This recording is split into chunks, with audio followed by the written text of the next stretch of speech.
Hello, and thank you for attending today's webinar, Scientific and Operational Execution of Tobacco Harm Reduction Studies, presented by Dr. Vince Clinical Research and Fierce Biotech. I'm John, and I'll be your moderator for today. Now, before we start, just a few housekeeping notes for everyone. To learn more about our speakers, please visit the speaker bio window on your screen. Additional resources can be found in the handouts window. Now, if you accidentally close one of these windows, you can reopen it by clicking on its name in the top navigation bar. This webinar is also being recorded. It will be available on demand within 24 hours. And we will have a Q&A session at the end of the webinar today, so feel free to submit your questions at any time. Just use the Submit Questions window. Now, today we are joined by an exceptional group of speakers who will bring their unique insights and expertise to this very important topic. So let's dive right in. First, we're going to hear from George Hardie, who is the Executive Director of Tobacco Harm Reduction Research at Dr. Vince Clinical Research. George, please go ahead. Thank you, John. So during this webinar, I'd like to give you a high-level overview of Dr. Vince Clinical Research's tobacco harm reduction capabilities. First thoughts might be, who are we? We're a physician-led, privately owned, debt-free company. DVCR, as we abbreviate Dr. Vince Clinical Research to, is a full-service contract research organisation based in Overland Park, Kansas City, founded just over 3 years ago by owner and CEO Dr. Brad Vince. DVCR started off as a clinic and evolved into a full-service CRO from offering an end-to-end service. Tobacco harm reduction is a pivotal part of the services DVCR offer, and we continue to evolve with continued investment in time, expertise, and operational excellence. Even though we are a relatively young company, the team consists of a hugely experienced staff from a variety of backgrounds, such as major tobacco companies and other CROs that have been conducting tobacco harm research. These will be the topics I will discuss. So in a little about the team, the clinic, I'll also touch on the types of studies, how we see ourselves and our clients, and then I'll round off with a summary of continued investment. So if we can move to the next slide. The team.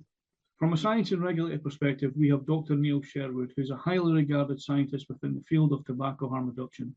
Neil has a very impressive CV and is a named author on a plethora of peer-reviewed papers.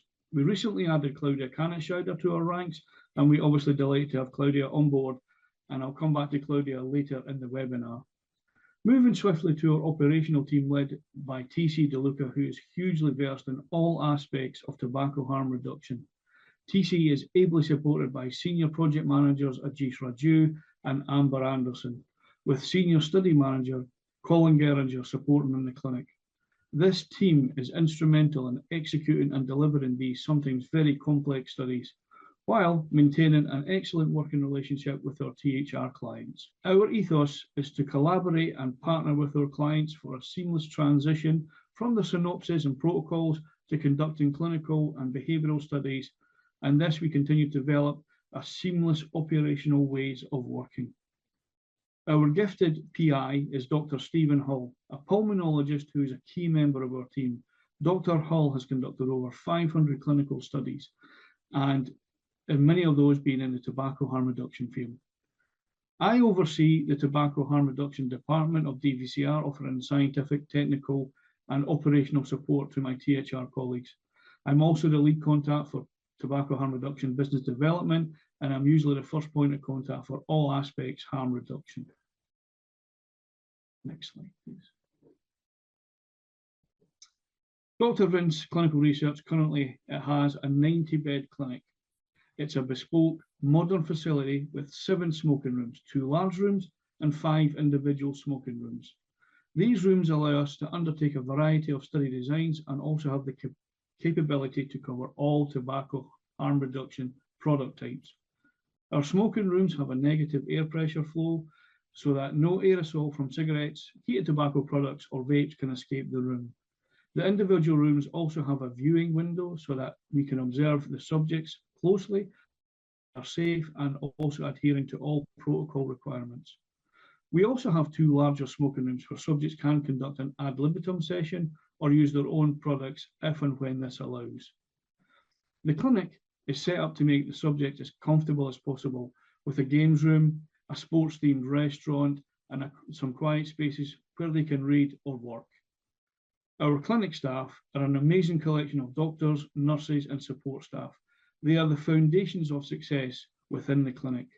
We also have a dedicated pharmacy that can manage all investigational products and are very competent at dispensing all harm reduction product types as per protocol requirements.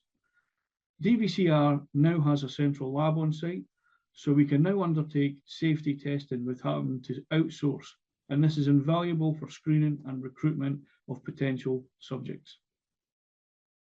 Next slide, please. We do offer a multiple study type from pharmacokinetic, PK, abuse liability assessment, ALA, biomarkers of exposure, biomarkers of potential harm, bioequivalence, topography, and disease endpoint studies such as COPD or cardiovascular disease. We can also undertake oral health studies, not just at our Kansas City site, but as part of our extensive site network throughout the USA, Canada, and now Europe. We can now offer our clients real-world evidence studies in the form of behavioural science as part of Module 6. Move to the next slide, please. I mentioned previously about collaboration and partnerships. This is key for us. We feel this is the way forward on building those robust relationships. We firmly believe in an open and transparent approach. This builds trusts. Our clients seem to like this approach, and with the team that DVCR have, this has undoubtedly led to much stronger partnerships. Are we open to strategic partnerships or preferred supplier options? Yes, very much we are. Tobacco harm reduction services for all clients, whether big or small. You will receive the same dedicated attention regardless of size or budget. We offer a lead site model for multi-site studies. This is where we'll lead from the front at our KC site, and any initial problems can be ironed out before rolling out the study to one of our network sites. DVCR also wants to support and sponsor some of the tobacco harm reduction conferences. We encourage our experts to present, whether it's an oral presentation or a poster. We feel networking is a key way of obtaining visibility, and attending and exhibiting at these pivotal conferences is essential. There will be several conferences throughout the year where I or the team will be in attendance, so please come and say hello. DVCR, through Dr. Neil Sherwood and I, have also just authored the first white paper on abuse liability, and the plan is to offer several more in the near future. They will all be centered around tobacco harm reduction topics, and we encourage you to visit the website to read or ask for a copy. We'd be happy to oblige. Next slide, please. At DVCR, we continue to invest in the THR space, and I mentioned earlier my esteemed colleague, Claudia Kanitscheider. This is a huge development for DVCR to have someone as experienced and knowledgeable as Claudia spearheading our behavioural science space. Claudia will lead the team on all aspects of pre- and post-market surveillance and conduct an extensive amount of study types. I'll not go into too much detail, as Claudia will present on this later in the webinar. We will continue to try and evolve the THR space and cover all or most aspects of THR research where possible that meets our client needs. In summary, yes, DVCR is young. Yes, we're becoming much more visible in the THR research space, but we do have experienced individuals who can take us to the next level. Dr. Vince has built a fantastic clinic. He has built the foundations around excellent staff. We continue to thrive, but to not rest on our laurels. We want to be your preferred option. We want to deliver faster, smarter data. We are agile, we are flexible, and we're easy to work with. I will now pass over to Dr. Neil Sherwood. Thank you for your attention. All right. Thank you so much, George, for that great presentation. And up next, we will be hearing from Neil Sherwood, Manager of Tobacco Harm Reduction Research at Dr. Vince Clinical Research. Neil, the floor is yours. Thank you, John. So hello, everybody. I'd like to take the opportunity today to actually reflect on some of the key issues we've experienced when performing and executing clinical studies in the tobacco harm reduction environment. With that in mind, if we go to the first slide, please, we can see the first issue, which is really before you start doing anything. So before you jump in and before we jump into doing something, there's a series of questions you have to ask yourself and consider. The study design and the execution, is this based upon preclinical data? Is it based upon the possibility of bridging data? What's the baseline or what's the background to your decision to move to a clinical study? And how would a clinical study fit in with your development or your registration plans? We can help you in this area by giving our guidance and our experience in terms of developing an idea about what you choose to do and how you choose to do it. So that's really before you even kick off the ball. But if we go to the next slide, please, the first question you come up against is basically, what are the study objectives? As George noted, there are numerous types of studies which could be conducted with a variety of possible aims and objectives. And it's possible to think about these and actually combine some of these together. That's a way to save time and cost in terms of trying to collect the data you need. So think about what are you primarily trying to show, and what objectives would you need to consider as primary to show that? And then what else can you pick up during a study? Are there some secondary objectives you can meet? And without, of course, without saying anything else, you would need to incorporate a variety of safety objectives to make sure that you're conducting the study in accordance with relevant regulation and with the safety of volunteers in mind. The thing about this is that the volunteers we've experienced are usually actually very helpful. They want to help. They want to actually be participating in a study which they feel as probable tobacco users actually helps them in the future. So you have a very willing group of people, a willing group of volunteers who are involved in these studies. So lining up your objectives, this will support the study design, and it will eventually support the study reporting. So that's the second issue. The third issue now comes up on the next slide, please, which is to think in detail about your study sample. Traditionally clinical studies are conducted amongst sort of healthy male and female volunteers, but is that appropriate to who you want to use? I mean, do you actually want to think about looking at people who are slightly compromised? Maybe they're showing early stages of tobacco-related disease decline, or maybe you want to talk about a disadvantaged community of volunteers rather than focusing on those who can, easily participate. You might want to look at a particular socioeconomic group, or a particular group of people who are perhaps dual users of products. So it doesn't just have to be smokers of cigarettes. They could be people who are using other pouches, or maybe they've already transitioned to using a vape or a heated tobacco product.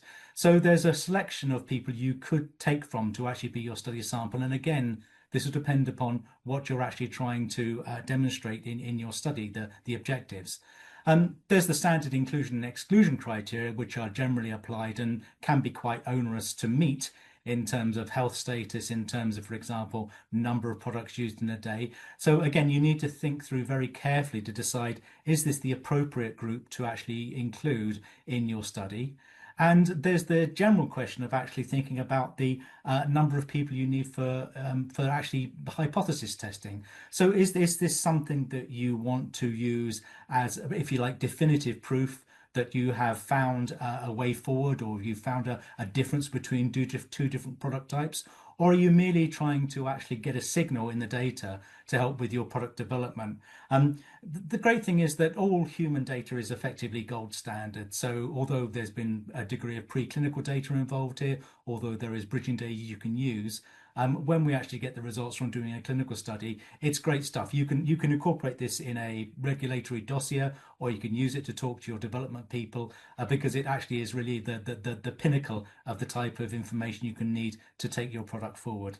So study sample is an important part of this. The third, or the following issue then, is the actual procedure of the volunteers.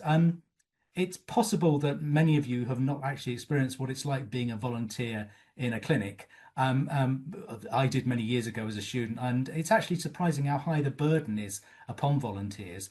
They have to go through the various processes, which are knocked out here as informed consent, and then a screening visit. Then you have the single or multiple test sessions with the investigational product, the IP, and potentially the controls.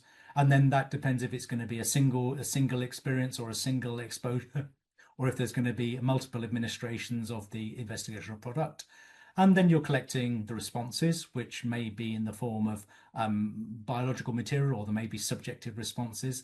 And then you've got the safety and clinical examination. So there's quite a lot of activity going on as a volunteer. And compensation obviously helps, and that has to be recognized. If you want to ensure you recruit and retain your volunteers to make a great study, you have to put appropriate compensation in place.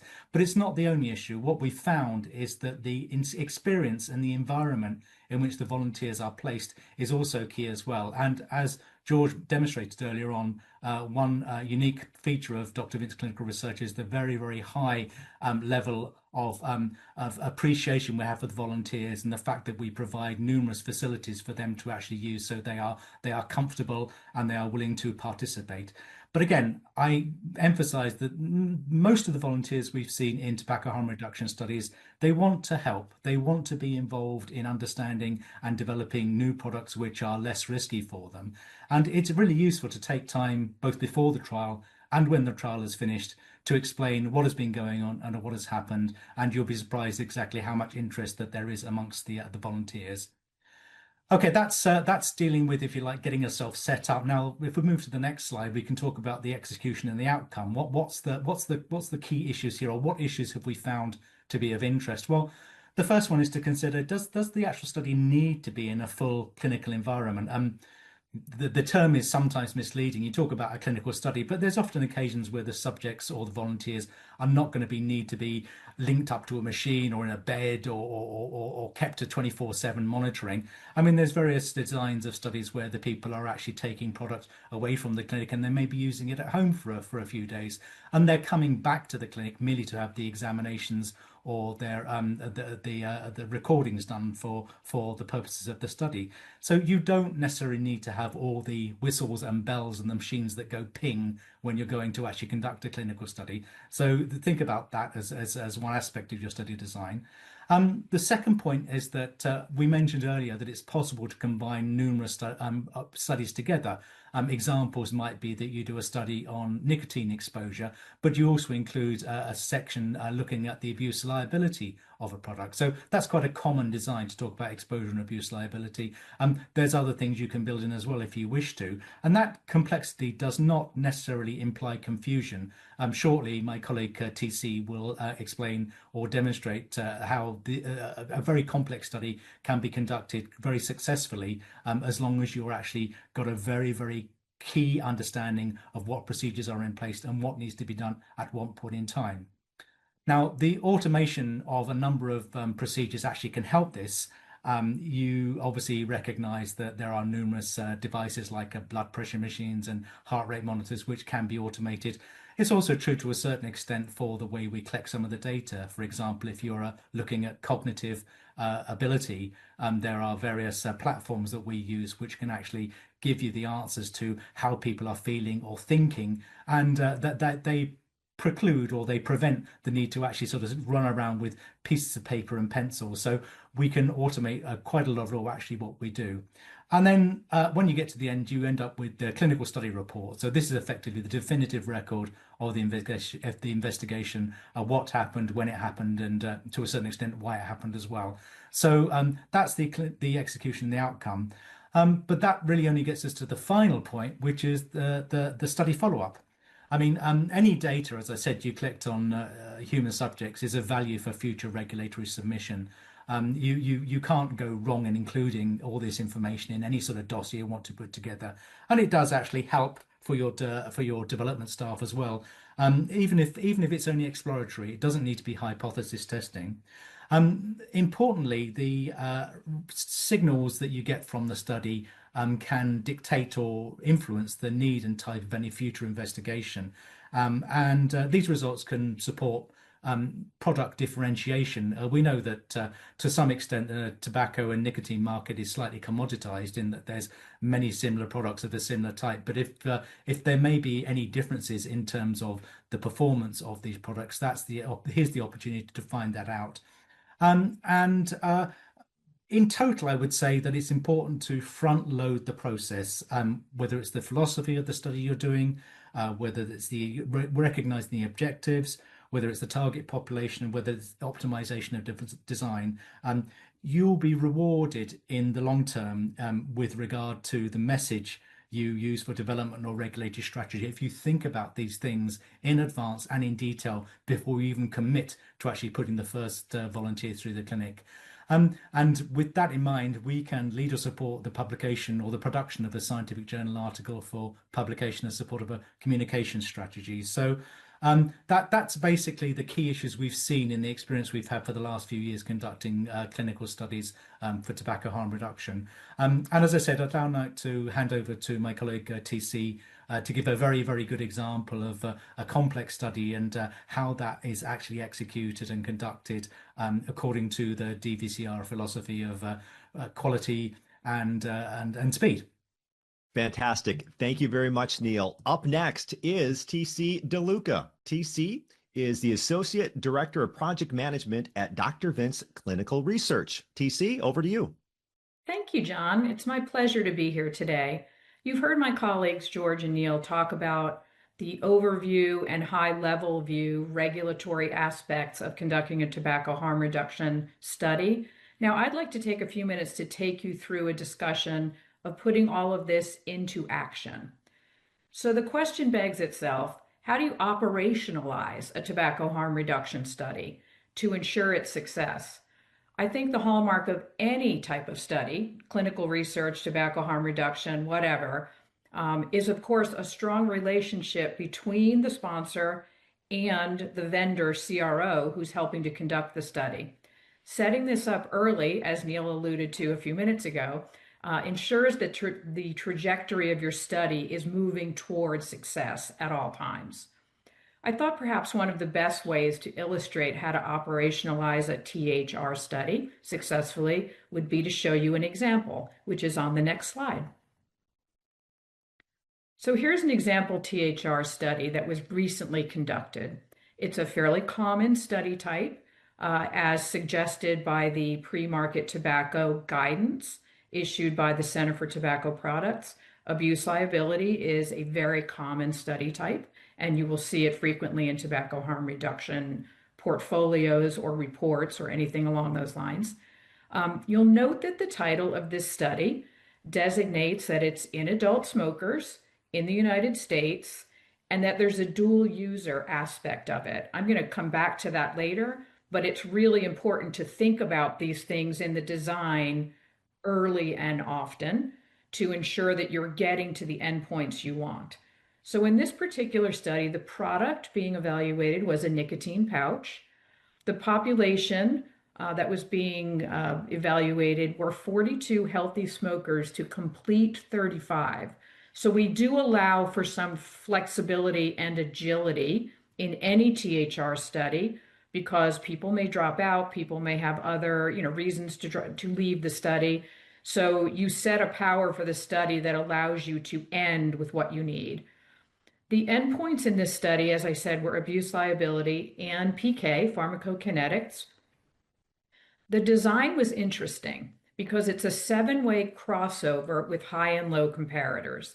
And if you're in the tobacco harm reduction world, you know two things. One is that 7-way crossover is fairly complicated, meaning everybody's looking at being exposed to 7 different products. So it impacts the length of the study and the complication factor. Again, that's where a really good partner can be critical.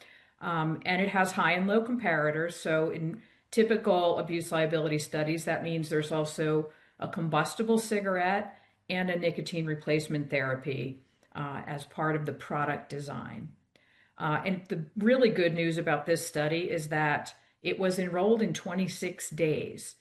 And you will think about that. It was wrapped up very quickly and very efficiently. And I think the next slide will cover some of the factors that contributed to this rapid enrollment and success. So why was this study successful?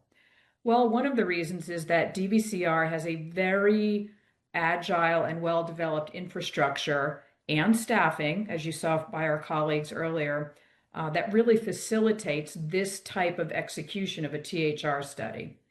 So first, I'd like to talk about what happens early, and that's the protocol development. We have staff that's very experienced in THR study types and design, and they can provide very rapid feedback. So frequently we have a protocol review meeting, whether the sponsor has written the protocol or we still have a very comprehensive meeting to discuss, very specific details of that study design. It's really important that we're looking at those things early to anticipate any particular issues that might come across. We also have rapid regulatory turnaround in our partnership with WCG, Institutional Review Board. We have a preferred relationship with them, and not only can we reach out to them with questions, but we can get to the top of the line quickly in terms of getting feedback from them or getting approval, responses, whatever. Additionally, we offer a really strong level of clinical expertise. We've conducted multiple THR studies across all of study types in the last 2 years. Most studies are typically enrolled in about 30 days, and staff is trained in multiple study types. So it's not just abuse liability. We have excellent staff who draw PK, who can take care of questionnaires and pharmacodynamic assessments during the study. And we also have a fair amount of experience in topography, which is frequently a device that provides data on how the product is being used. We've done that in quite a few studies very successfully. As George mentioned earlier, we also have dedicated smoking rooms, so it makes the execution and the movement of these subjects through the clinic quite efficient. We are also in constant communication with both the clinic, the study manager, and the project manager. That's a really seamless set of communication actions that happen every day. And then we do have principal investigators like Dr. Hull, who are very experienced in tobacco harm reduction studies. There are probably a few other aspects that contribute to the success of a clinical study in THR that I'd like to mention in our next slide, please. So there's many things that go into a successful study, but one of the most important I will talk about is strong recruitment efforts. They're absolutely critical. The smoking population, as you know, is always changing, and it's important to keep detailed product use information in your database. For example, the study I showed you were what we call dual users. So you would need to know in your database that you have people who are both cigarette smokers, but may occasionally use smokeless tobacco. That's becoming more and more typical in tobacco harm reduction studies, so your database is really important.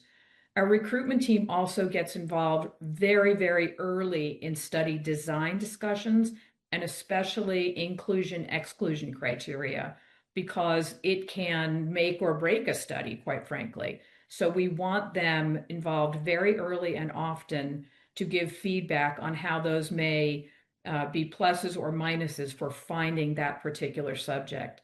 They also provide weekly updates on how recruitment is progressing and are keenly aware of timelines and committed to those in the study execution. Additionally, we also have really seamless interface with our other functional areas. And we offer functional areas, PK, pharmacy, biostats, the central lab, statistical programming, data management. DVCR offers all of these functional areas under one umbrella. Nothing is outsourced.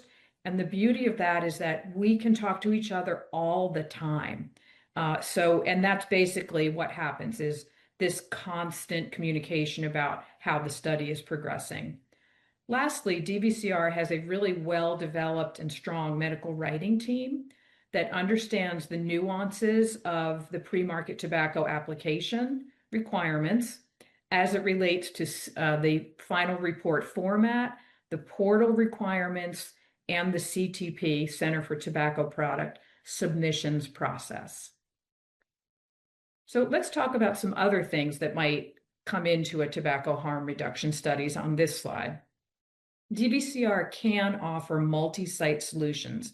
THR studies can sometimes be small, quick, relatively small population, but sometimes they are much larger than that. And so we are prepared in that case to have a multi-site solution, meaning it's conducted at DVCR clinic and a number of other clinics across the US. And we have a well-established network of site partners. As you know, this can be a very rate limiting step because there are not many clinics that can provide smoking facilities, but we have established that network and we are continually looking to identify and onboard more partners in this area. We're also building out and expanding our site networks in the UK and the EU so that we can offer truly global solutions to THR study conduct. And lastly, we operate under what we call the lead site model. And I'll talk a little bit more about that in the next slide. The lead site model means that in a multi-site THR study, the DVCR clinic is the lead site, the first site who starts study activity, typically 2 to 4 weeks ahead of the other sites. This allows us the opportunity to evaluate hurdles or challenges in study conduct and course correct before the next site starts. And you can see how critical that is.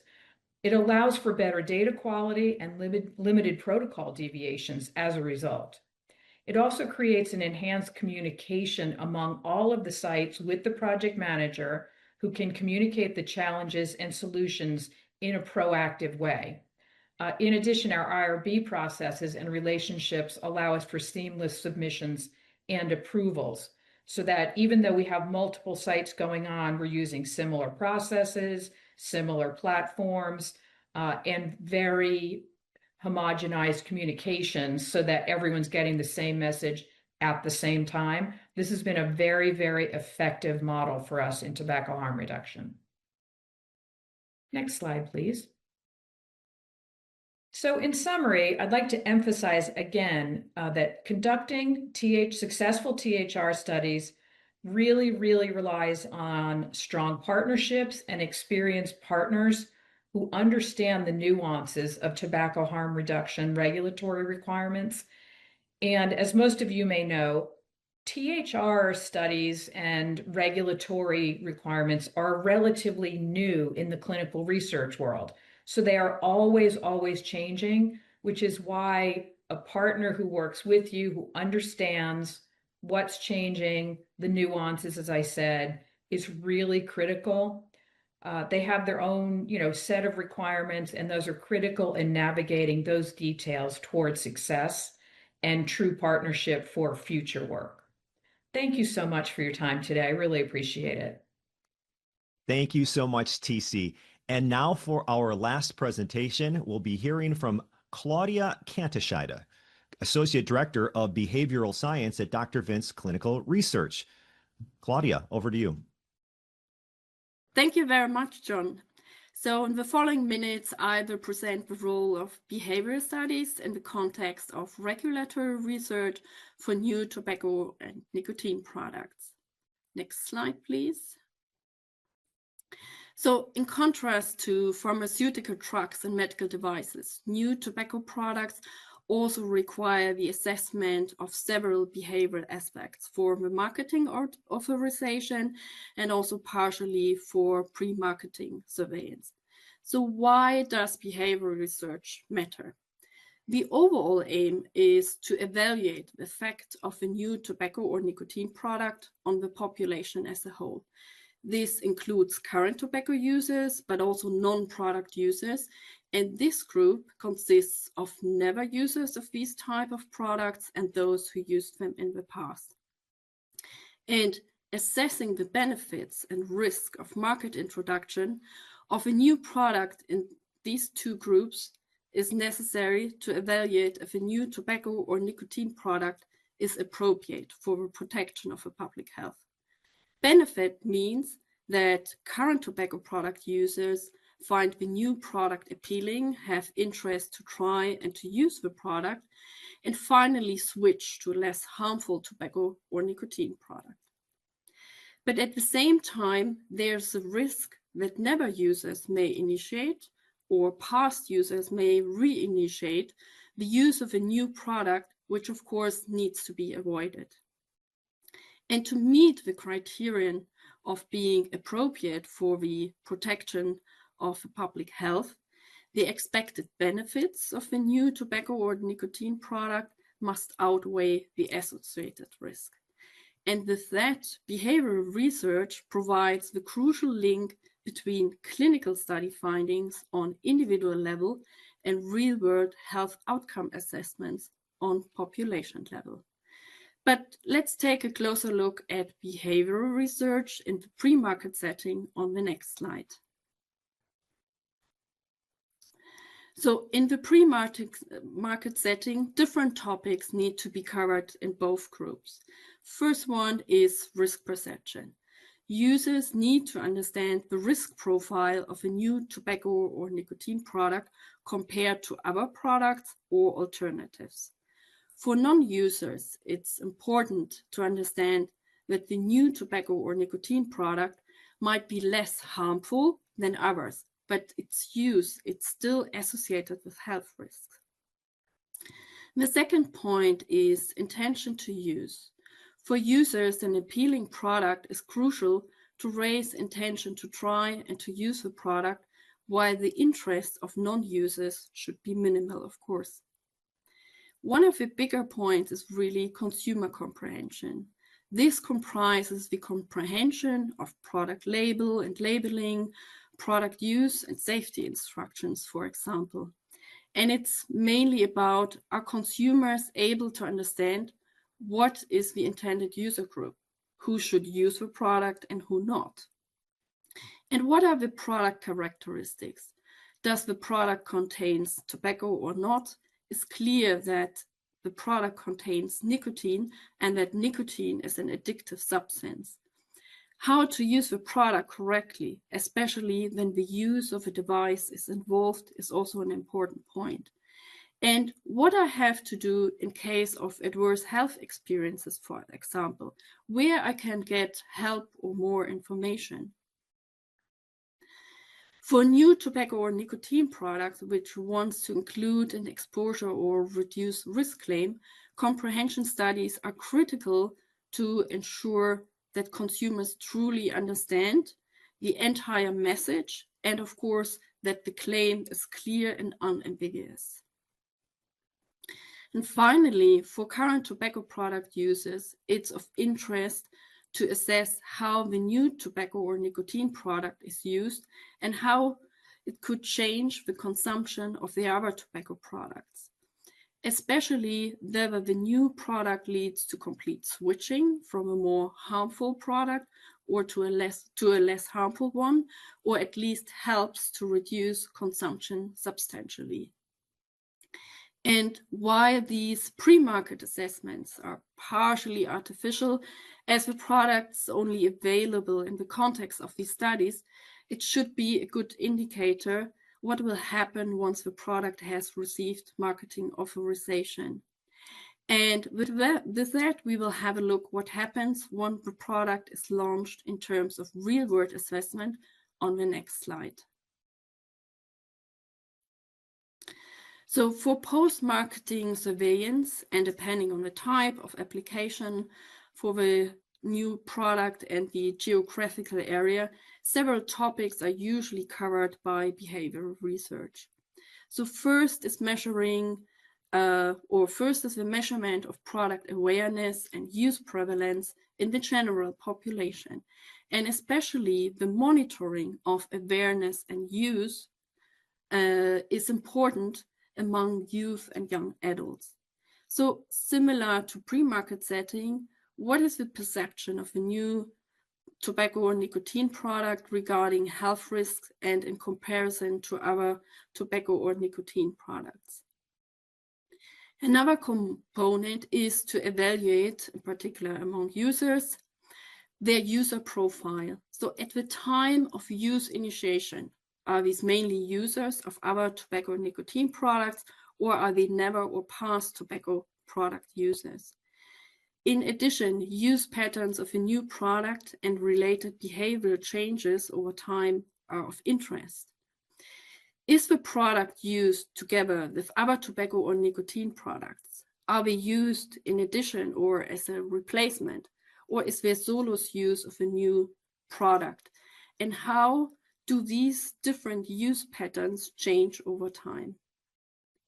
And in this context, a specific focus is usually on the impact on cigarette consumption, especially if the use of a new product leads to a partial or a complete replacement of cigarette consumption.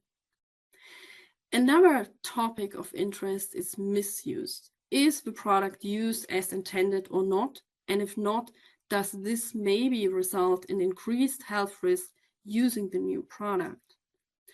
For products with an exposure or modified risk claim, the impact of the claim needs to be assessed in terms of risk perception and use behavior. And finally, what is the impact of the behavioral change on health outcomes? And this is certainly a big topic. Next slide, please. So in summary, monitoring consumer behavior throughout the product life cycle is an essential component of harm reduction, as it helps to determine the net benefit to public health. And based on these various research needs, different types of studies have been established in both the pre- and post-marketing setting to evaluate the diverse aspects of behavior research. Our team members have a deep and long-term commitment to tobacco harm reduction, as it was mentioned already by my colleagues previously. And over the past years, we have built substantial expertise and understanding of the regulatory requirements and the respective research needs. There is also a proven track record in designing and conducting high-quality behavioral studies, and findings of these studies are regularly shared through peer-reviewed publications and conference presentations. As it was also mentioned before, in particular by TC, one of the key success factors for this is a close cross-functional collaboration, allowing us to deliver enhanced outcomes. And this dedication to excellence has helped us become a valued partner in regulatory science. And of course, we're looking forward to continuing on this path. Okay, well, thank you very much for that. And it is now time for the Q&A portion of today's webinar. If you have not submitted a question, you can do so right now by going to the Submit Questions window. Our first question for our panel: how is data collected automatically verified? Oh, let me take that one, John. I think I can probably answer that. So many of the systems that we use in Dr. Vince Clinical Research are validated under a Code of Federal Regulations, number 21, part 11.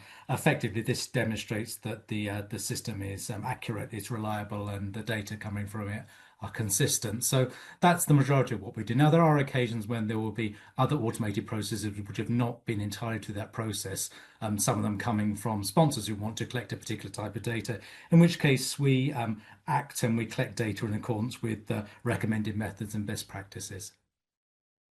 All right, thank you so much for that answer. Our next question coming in: Dr. Vince Clinical Research is a full service CRO. Are you looking to add bioanalytical capabilities to your services? Yes. So yes, we are a full service CRO, but we are not going into bioanalytical at the moment. As anybody in the tobacco harm reduction space knows, not only buying the equipment, which is really expensive, setting up the methods is also expensive. So, you know, there are established companies out there that do bioanalytical services for tobacco harm reduction. So we're not going into that lane just yet, and I doubt we will in the future. Okay, thank you so much for your response. Next question: what is a typical startup time for a tobacco harm reduction study? I can cover that one, John. For a typical study, I would say you can count on 8 to 12 weeks of build time from your final protocol to the point where all your data collection systems are live. Okay, excellent. Thank you. Another question coming in: what services do you offer for behavioral studies? Yes, I think I can answer this question. So as DVCR is a full service CRO, we offer services reaching from studies design and protocol development, of course, study conduct, but also analysis and reporting. All right. Thank you, Claudia. Another question in, what does further investment in tobacco harm reduction look like for Dr. Vince Clinical Research? I'll take that one, John. Investment looks like similar to other companies, probably. It'll be in people. The team will probably grow, not extensively, maybe one or two individuals, but I think most of the investment will go on in time and building our expertise and developing the team as a whole, not only in the clinical space, but obviously now in behavioral science. So that's where we see the investment going. Thank you, George. Which geographical areas can you conduct studies? So I think I can answer this question. So the focus is clearly on the US, but also on European countries. But in case there's the need for other geographical locations, they are also happy to help there. All right. Thank you very much. Can Dr. Vince Clinical Research provide statistical support in both study design and analysis? Yeah, that sounds like it's for me there, John. So yeah, there is a statistical team in DVCR who can advise on appropriate study design and undertake statistical analysis as required. So we've got that as part of our services. All right. Thank you so much for that answer. Do you know vendors who are experienced with tobacco harm reduction study requirements like labs or questionnaires? Yes, I can take that question, John. We do have some valued preferred partners who work in the tobacco harm reduction area. As George alluded to earlier, we do know bioanalytical labs. We know companies who can provide patient-reported outcomes, questionnaires, things like that. And we've worked with them extensively already. All right. Thank you so much. And that's actually all the time we have for today. If we were not able to answer your question, we will do our best following up after today's webinar. Now, as a reminder, a recording of this session will be available on demand within 24 hours. Thanks for joining us today, and we look forward to seeing you next time.